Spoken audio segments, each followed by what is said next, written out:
कि जो AC servo motor है बेसिकली क्या होगी, डीसी सर्वो मोटर और एसी सर्वो मोटर में क्या डिफरेंस होगा। नॉर्मल सी बात है, डीसी सर्वो मोटर आपकी डीसी पे वर्क करेगी, एसी सर्वो मोटर आपकी एसी पे वर्क करेगी। इनके एप्लीकेशंस कहाँ पे हैं वो भी अपन देखेंगे कि मोस्टली जितनी भी एप्लीकेशंस होती है अपनी, वो क्या होती है, एसी एप्लीकेशंस होती हैं। डीसी मोटर्स हैं वो इतनी यूज नहीं होती है, और डीसी मोटर्स या डीसी जनरेटर तो ऑलमोस्ट ऑब्सोलेट ही हो गए। ऑब्सोलेट का मतलब क्या है, यूटिलाइजेशन का बहुत ही कम हो गया।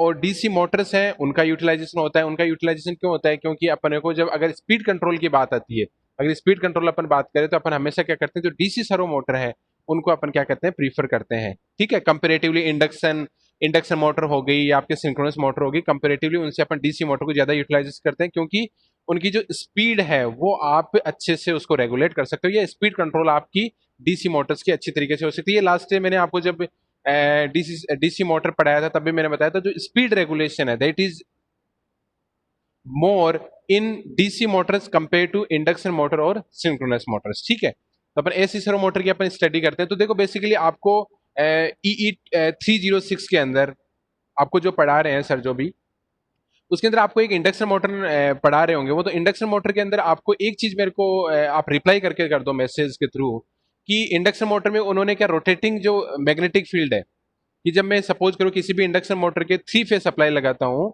3 फेज में एक V equal to V M sine of omega t, V1 equal to V M sine of omega t, V2 equal to V M sine omega T minus 120 degree, और V3 equal to V M sine omega T minus 240 degree. यानी तीनों के तीनों जो voltage हैं that are 120 degree displaced with each other. एक दूसरे से क्या है, 120 डिग्री डिस्प्लेसमेंट पे अगर वो एग्जिस्ट करते हैं, और वो किसी भी अगर स्टेटर में मैं अगर अप्लाई करता हूं, और जब तीनों का एक दूसरे से को रिलेशन होगा, मतलब एक दूसरे के वो इंटरेक्शन में आएंगे, तो उसकी वजह से जो एक RMF that is rotating magnetic field generate होता है। क्यों होता है, क्योंकि जब आप वोल्टेज अप्लाई करोगे, आपकी जो वाइंडिंग है देट आर क्लोज, यानी इसका मतलब क्लोज सर्किट बन रहा है, और क्लोज सर्किट बन रहा है तो वहां पे करंट प्रोड्यूस होगी या करंट फ्लो होगी आपके वोल्टेज होने की वजह से।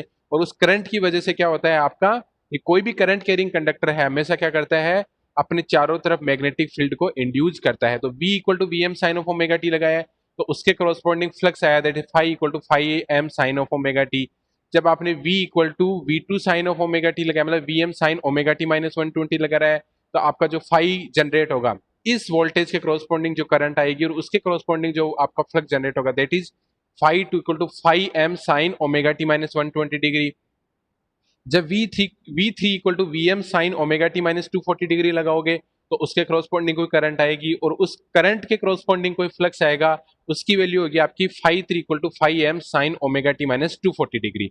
यानी V M sine omega T minus 120 omega T minus 240 degree के क्रॉसपॉन्डिंग जो करंट आई है, और उन करंट के क्रॉसपॉन्डिंग जो फ्लक्स आया that is phi M sine omega T, phi M sine omega T minus 120 degree, और phi M sine omega T minus 240 degree. ये तीन अलग अलग फ्लक्स आपके जनरेट होते हैं, और तीनों फ्लक्स जब आपके एक दूसरे से इंटरेक्ट करेंगे, तो जो फ्लक्स आएगा उसका जो नेचर होगा दैट विल बी रोटेटिंग, मतलब वो रोटेटिंग नेचर का होगा, और उसका जो मैग्नीट्यूड होगा that will be 3/2 into five m. ये मेरे को आप मैसेज पे रिप्लाई कर दो कि ये सर ने आपको पढ़ा दिया है या नहीं है। ये मैं आपके मैसेज का वेट कर रहा हूं।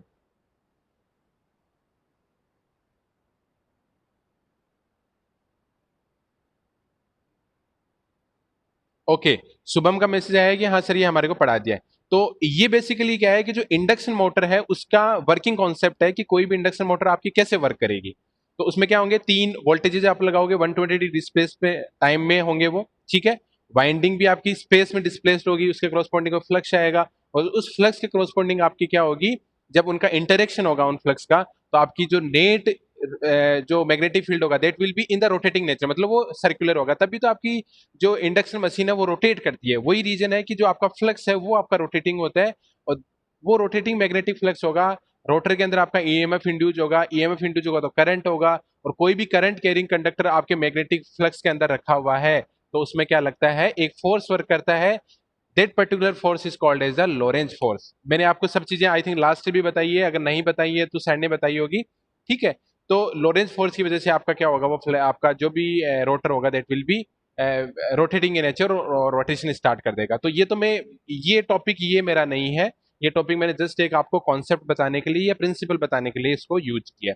तो जिस तरीके से आपके induction motor that is 3 phase induction motor के अंदर आपकी 3 वाइंडिंग्स होती है, एक वाइंडिंग में आप वोल्टेज V1 लगाते हो, एक में V2 लगाते हो, एक V3 लगाते हो। उसी तरीके से जो AC सर्वो मोटर्स हैं that are also the example of induction motor. But उसके अंदर और इसके अंदर डिफरेंस क्या है कि उसके अंदर जो आपका फेजेज होंगे that will be 3 phase in the normal induction motor, when the in the case of the AC motor, AC servo motor, you have 2 phase. आपके पास में क्या होंगे? ओनली 2 ही फेज होंगे। तो AC सर्वो मोटर में क्या होता है कि AC servo motor is basically a 2 phase induction motor. There is no difference between AC servo motor and the normal induction motor. जो डिफरेंस होता है कि वहां पे 3 फेज होते हैं, यहाँ पे 2 फेज होते हैं। अब मैं अगर कोई चीज ये बोल रहा हूँ कि AC सर्वो मोटर आपकी इंडक्शन मोटर ही है, बस डिफरेंस ये है कि उसमें 2 फेज है, उसमें 3 फेज है। इसका मतलब अगर आप इंडक्शन मोटर ही बता रहे हो, इसका मतलब जो वर्किंग प्रिंसिपल है AC सर्वो मोटर का that will be as similar as induction motor. मतलब इंडक्शन मोटर जैसे काम करती है उसी तरीके से आपकी AC सर्वो मोटर भी काम करेगी। बस डिफरेंस इतना है कि वहां पे 3 फेजेज है, यहाँ पे 2 फेजेज है। ओके, तो अब इसमें क्या होता है कि जो 2 फेज इंडक्शन मोटर है कंसिस्ट 2 वाइंडिंग, और वो कौन सी वाइंडिंग होती है? आपकी स्टेटर वाइंडिंग। जिस तरीके से आपके स्टेटर और रोटर होते हैं, उसके अंदर इंडक्शन मोटर के अंदर स्टेटर की जो वाइंडिंग होगी, कितनी वाइंडिंग होगी? 3 वाइंडिंग होगी, 3 फेज वाइंडिंग जिनको बोलते हैं। लेकिन यहाँ पे क्या है, ये 2 फेज इंडक्शन मोटर के अंदर आपकी कितनी वाइंडिंग होगी? 2 वाइंडिंग होगी। और किसकी वाइंडिंग होगी? आपकी स्टेटर की वाइंडिंग होगी। ठीक है, आपको इजीली सारी समझ में आ जाएगी अगर आपके इंडक्शन मोटर के जो कॉन्सेप्ट है क्लियर है, जो बेसिक्स है कि what is the working principle of induction motor अगर आपके क्लियर है तो कोई भी प्रॉब्लम नहीं आएगी इसको समझने में, ऐसी स्लो मोटर को। ठीक है, अब देखो जिस तरीके से इंडक्शन मोटर के अंदर जो तीनों वाइंडिंग्स हैं that are displaced with 120 degree in space. Space का मतलब क्या है कि एक वाइंडिंग अगर मेरी 0 डिग्री पे है तो दूसरी वाइंडिंग मेरी 120 डिग्री पे होगी, और थर्ड वाइंडिंग होगी that will exist at 240 degree या प्लेस्ड एट 240 डिग्री। मतलब तीनों के बीच में जो एंगल डिफरेंस होगा that will B 120 degree. But in the case of the AC servo motor the displacement angle या जो स्पेस में जो एंगल है दैट इज 90 डिग्री। मतलब एक अगर 0 डिग्री पे है तो जो दूसरी वाली होगी that will be in the at the 90 degree. ये देखो, ये जो तीनों जो चीजें हैं, ये तीनों चीजें आपको कंपेयर करके ये बताती है कि जो इंडक्शन मोटर और AC सर्वो मोटर में बहुत ज्यादा कोई डिफरेंस नहीं है। जो डिफरेंस है वो यही है कि एक तो उनकी जो वाइंडिंग होती है उसमें 2 वाइंडिंग होती है, उसमें 3 वाइंडिंग होती है। उसमें जो एंगल होता है 120 डिग्री का होता है वाइंडिंग्स के बीच में, यहाँ पे जो एंगल होगा that will B angle of 90 degree. अब अगर मैं स्कीमेटिक डायग्राम की बात करूं तो स्कीमेटिक डायग्राम में क्या होगा? देखो, एक वाइंडिंग ये है मेरी और एक वाइंडिंग मेरी ये है, और ये मेरा क्या है? रोटर। तो ये जो वाइंडिंग्स दिखाई है मैंने, ये है आपका स्टेटर, स्टेशनरी पार्ट है, that will be not rotating part. और जो रोटर होगा that will be your rotating part, that's why it is calling as the rotor, क्योंकि रोटेशन वर्ड से आपका रोटर निकला है और स्टेशनरी वर्ड से आपका क्या निकला है? स्टेटर। जो मैंने लास्ट ईयर भी आपको कुछ चीजें बताई होगी, जब मैंने आर्मेचर के बारे में बताया होगा तो वहां पे मैंने बताई है कि जो स्टेशनरी वर्ड है उससे वर्ड निकल के आया है स्टेटर, और जो रोटेशन वर्ड है उससे वर्ड क्या निकल के आया है? रोटर। तो रोटेशन का मतलब क्या है? रोटेटिंग जो नेचर होगा, तो रोटर हमेशा रोटेट करेगा, और स्टेटर होगा दैट विल बी फिक्स, वो कभी भी मूवमेंट नहीं करेगा, इमूवेबल होगा। ठीक है, जिस तरीके से आप 3 फेज इंडक्शन मोटर के अंदर वोल्टेजेस लगाते हो V equal to V M sine of omega T, V M sine omega T minus 120 degree और V M sine omega T minus 240 degree, उसी तरीके से यहाँ पे भी 2 वोल्टेज लगते हैं क्योंकि 2 ही वाइंडिंग है। यहाँ पे एक फेज की वाइंडिंग V1 है, दूसरी फेज की वाइंडिंग आपकी V2 है। ठीक है, 2 ही आपके फेज हैं, 2 फेज है, तो जो वोल्टेज होंगे that will be 90 degree apart. तो जो V1 और V2 होगा वो क्या होगा? अगर V1 की value Vm sine of omega t है तो V2 की वैल्यू क्या होगी? V2 होगी Vm sine omega T minus 90 degree या ओमेगा टी प्लस 90 डिग्री, दोनों के बीच में 90 डिग्री का डिफरेंस में। जैसे Vm sine of omega t, कोई जरूरी नहीं है कि दूसरे वाला ओमेगा टी माइनस 120, कोई जरूरी नहीं है, ओमेगा टी प्लस 120 डिग्री भी हो सकता है, और third one omega T plus 240 degree भी हो सकता है। लेकिन अपन नोमेनक्लेचर के अंदर normally omega T minus 120 degree और ओमेगा टी माइनस 240 डिग्री लगता है, that is nomenclature point of view. But overall जो कॉन्सेप्ट है दैट इज कॉन्सेप्ट इज कि तीनों के बीच में जो एंगल डिफरेंस है that should be the 120 degree, whether these will be lagging nature और लीडिंग नेचर। लीडिंग नेचर के भी हो सकते हैं, लेगिंग नेचर के बाद एंगल जो है डिफरेंस वो 120 डिग्री का होना चाहिए। ठीक है, तो जो V1 और V2 है उनके बीच में भी जो एंगल होगा वो क्या होगा? Vm sine of omega T और Vm sine of omega T plus minus 90 degree. It can be plus 90 degree और it can be minus 90 degree. ठीक है, तो जो दोनों स्टेटर फेज है उन पर आपने क्या V1 और V2 वोल्टेज लगाया, तो V1 की वैल्यू क्या आएगी आपकी? Vm sine of omega T, और V2 क्या होगा? Vm sine omega T plus minus 90 degree. Okay, ये तो ही इस चीज के बारे में। तो अप्लाइड वोल्टेज क्या है, अपने क्या है कि ये V1 रेफरेंस है, ये V2 है, क्योंकि दो स्टेटर वोल्टेज है, दो वोल्टेज आपने स्टेटर वाइंडिंग है तो दो वोल्टेज आपने अप्लाई कर दिए हैं, ठीक है।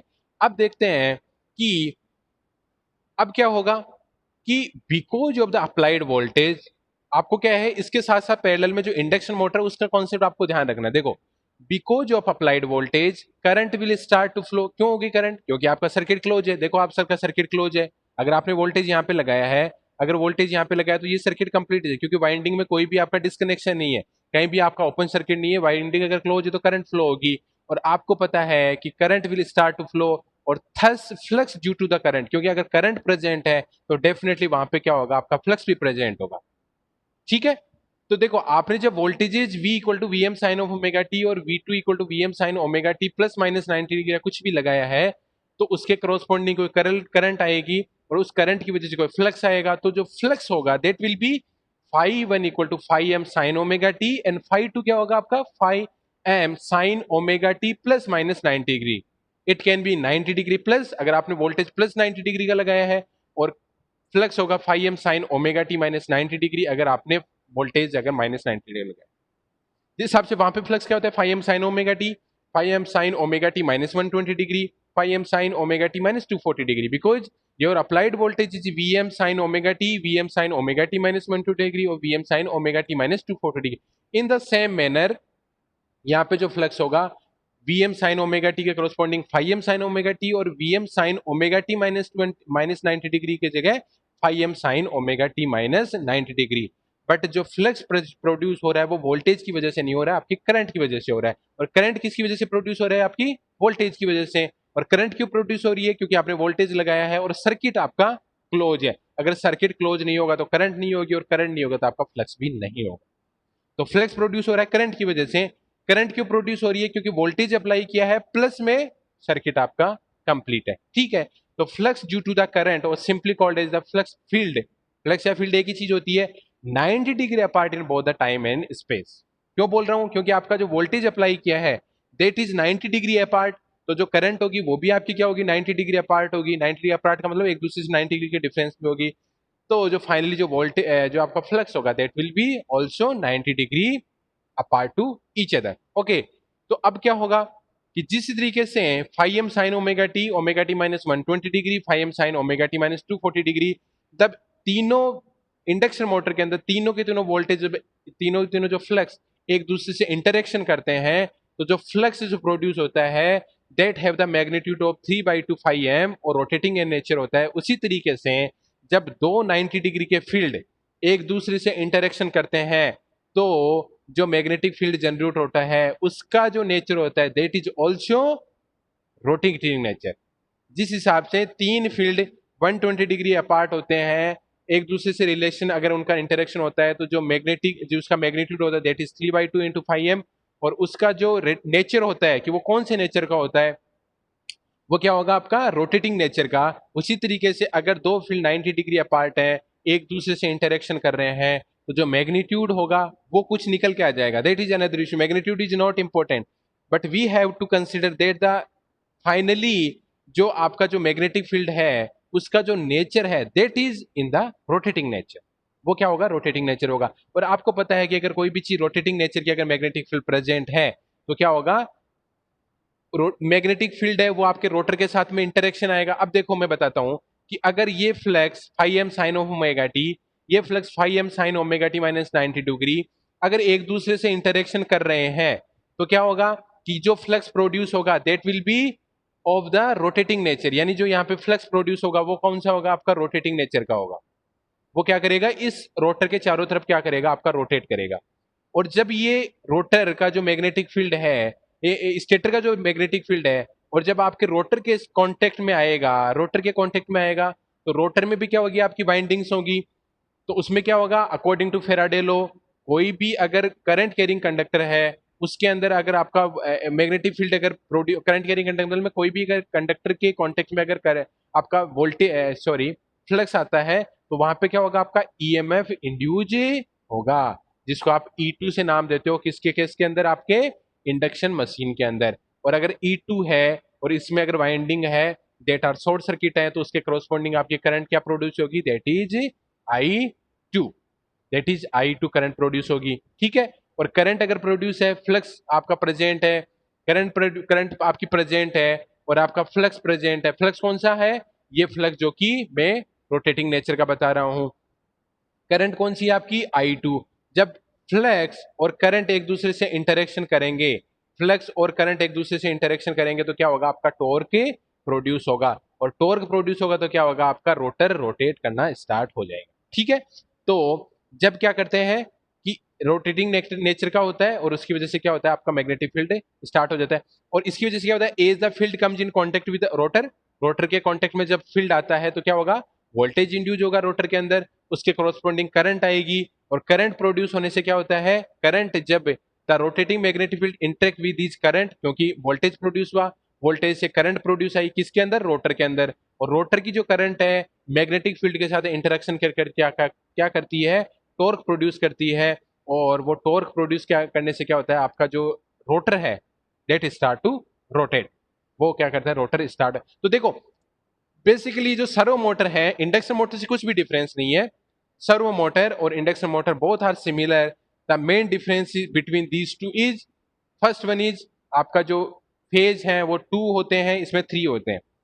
इसके अंदर 120 डिग्री का डिफरेंस होता है 3 फेज इंडक्शन मोटर के अंदर। 2 फेज या एसी सर्वो मोटर के अंदर क्या होता है? आपका जो डिफरेंस होगा that will be 90 degree. Okay, अब अपन फर्दर देखते हैं क्या होता है। देखो कि ये होता है टॉर्क स्लिप कैरेक्टरिस्टिक। हो सकता है कि आपको 306 के अंदर टॉर्क स्लिप कैरेक्टरिस्टिक्स भी आपने पढ़ी होगी।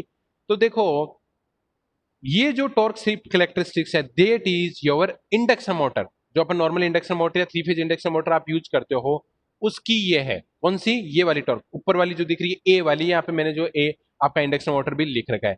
तो यहाँ पे क्या होता है कि ये इंडक्शन, ये कैरेक्टरिस्टिक क्यों प्रोड्यूस होती है? ये होती है लार्ज एक्स बाई आर की वजह से। लार्ज एक्स बाई आर की वजह से मतलब क्या है कि अगर एक्स, एक्स का मतलब क्या है? रोटर रिएक्टेंस, और आर क्या है? आपका रोटर का रेजिस्टेंस। अगर रोटर का रिएक्टेंस रोटर के रेजिस्टेंस से अगर ज्यादा है तो इसको मैं क्या बोलूंगा? Large x by r. अगर एक्स की वैल्यू आर के वजह आर के कंपेरिजन में अगर ज्यादा है तो ये क्या होगी?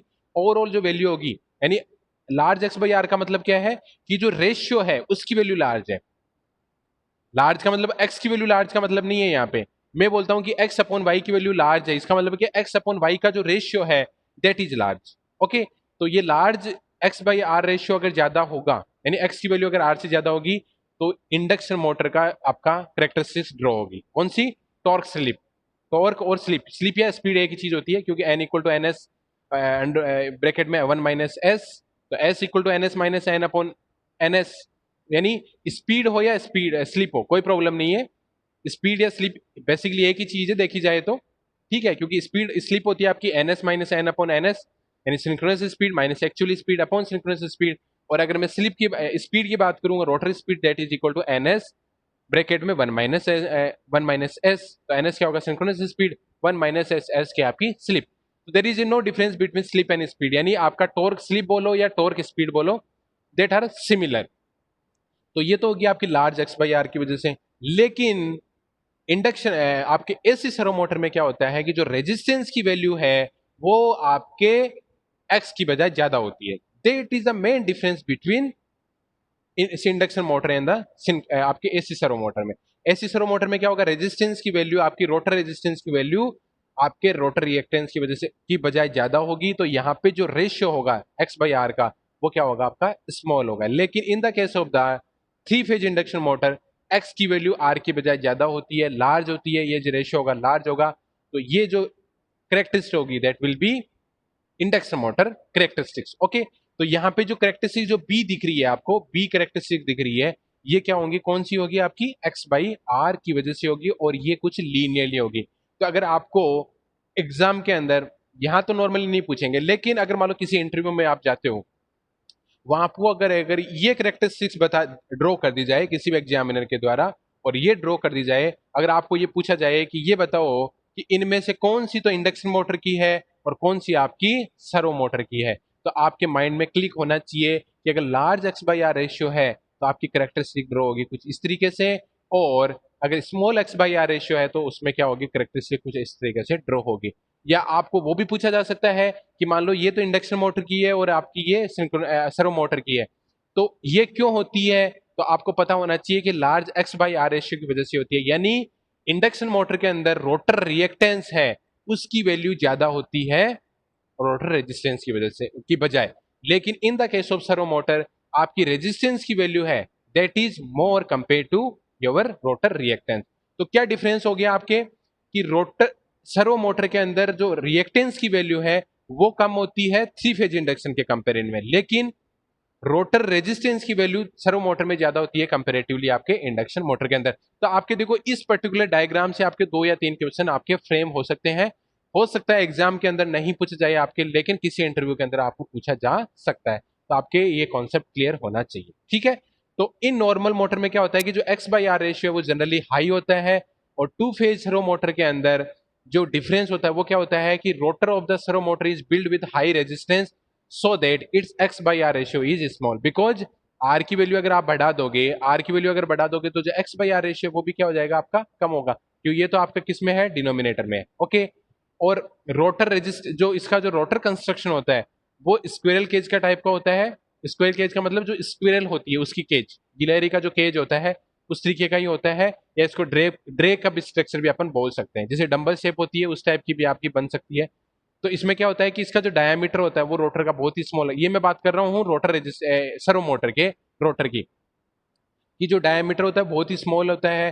तो डायमीटर अगर स्मॉल होगा तो क्या होगा, उसका मोमेंट ऑफ इनर्शिया भी क्या होगा, कम होगा। अगर कोई हैवी चीज है तो उसका जो मोमेंट ऑफ इनर्शिया वो भी ज्यादा होता है, और अगर कोई हल्की चीज है तो उसका जो मोमेंट ऑफ इनर्शिया वो भी क्या होगा आपका कम होगा। फॉर एग्जाम्पल अगर एक 550 केजी का पर्सन और एक 100 केजी का पर्सन दोनों अगर मान लो कि किसी ट्रैक के ऊपर दौड़ लगा रहे हैं, तो अगर मान लो कि एक पर्टिकुलर पॉइंट है जहां पे जाके स्ट्रिप है जहां पे आपको रुकना है, मतलब वहां पे जाके आपकी रनिंग है खत्म हो गई है, तो अगर 50 केजी का रुक उस पर्टिकुलर स्ट्रिप के बाद में रुकेगा और एक 100 केजी का जहां पे रुकेगा, तो आप देखोगे जो 50 केजी का डिस्टेंस एक स्ट्रिप के बाद में या पॉइंट के बाद जो ट्रेवल की है वो कम करेगा कंपेयर टू 100 केजी के पर्सन के, अगर दोनों सेम स्पीड से अगर मूवमेंट कर रहे हैं तो।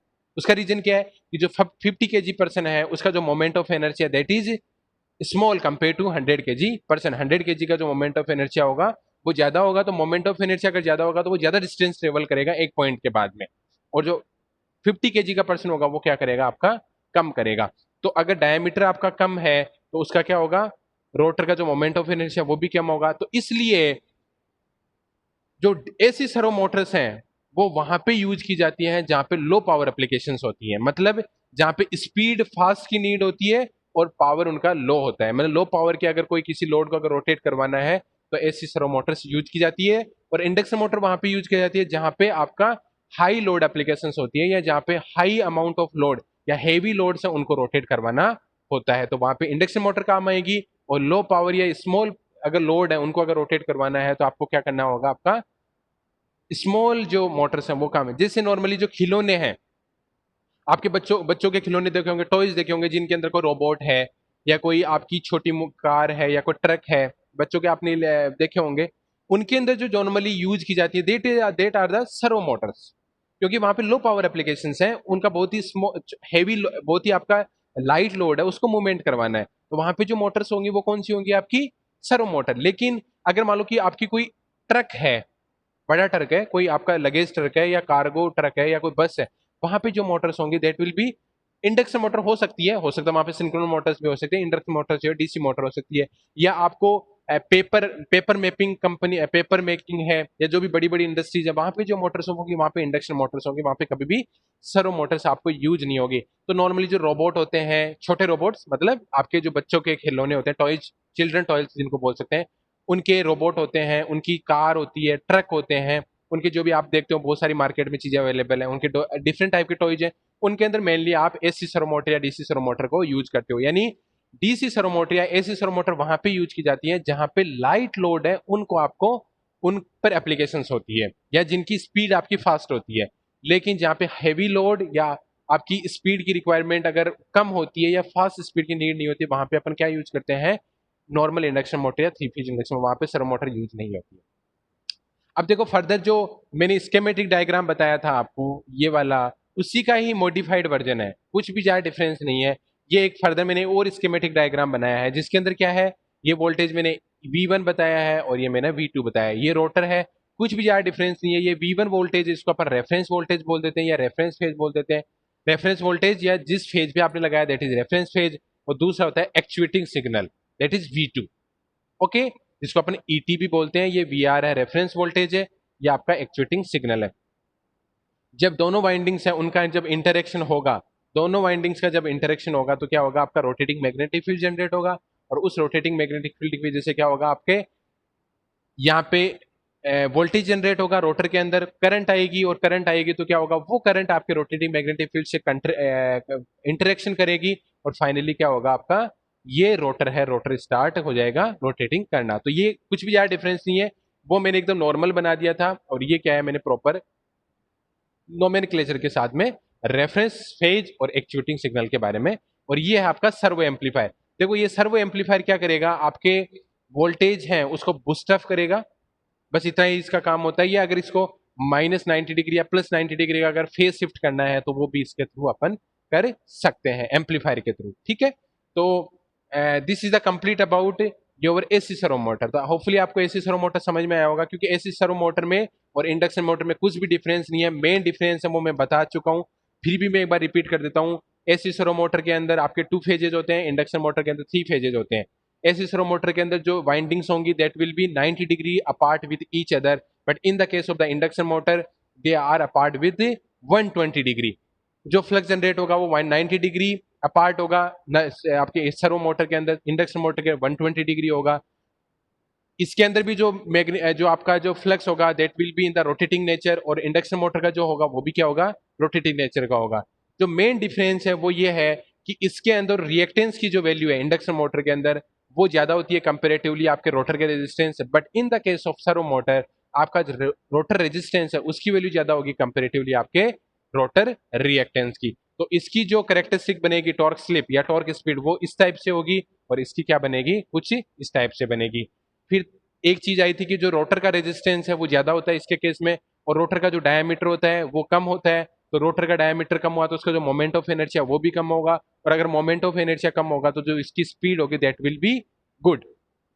एप्लीकेशन अगर की बात करें तो जो इंडक्शन मोटर है that are use in the heavy load applications, but DC servo AC servo motors है that are use in the light load applications and good speed conditions या गुड स्पीड करेक्टरिस्टिक्स अगर need होगी तो वहां पे अपने को एसी सर्वो मोटर यूज करनी है। This is the complete about the AC servo motor. अब अगर आपको कोई भी डाउट है तो यू कैन